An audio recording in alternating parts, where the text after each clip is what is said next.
ఇవ మధ్య దేవుడికి సంబంధించి మాటలు చదువుకో. యేసు ప్రభుకు సంబంధించి మాట. యేసు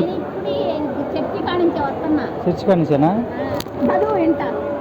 దేవుని నమ్ముకున్నారు మీరు? బాప్తిజం తీసుకున్నారా? తీసుకో, పత్రం తీసుకో, పర్లేదు. దగ్గర పెట్టుకో, ఉంచుకో. సువార్త చేస్తుంటా నేను పాస్టం కాదులే. సువార్త చేస్తాను, నేను పాస్టం కాదులే. దేవుని గురించి తెలియని వాళ్ళకి చెప్తా ఉంటా.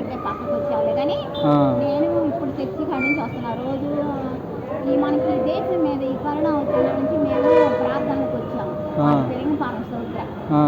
తెలంగాణ అయితే మీరేమన్నా కానీ కాతులూరులో చర్చిలో ప్రార్థన చేస్తాం, ఇక్కడ కూడా వస్తుంటాం.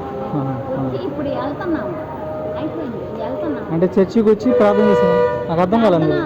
ప్రార్థన పొద్దున్నే 12ంటికి వస్తాం, 1 గంట అయితే ఒకసారి ఉపవాసాలు 2 వరకు చేస్తాం. ఉపవాసం ఉండాలి.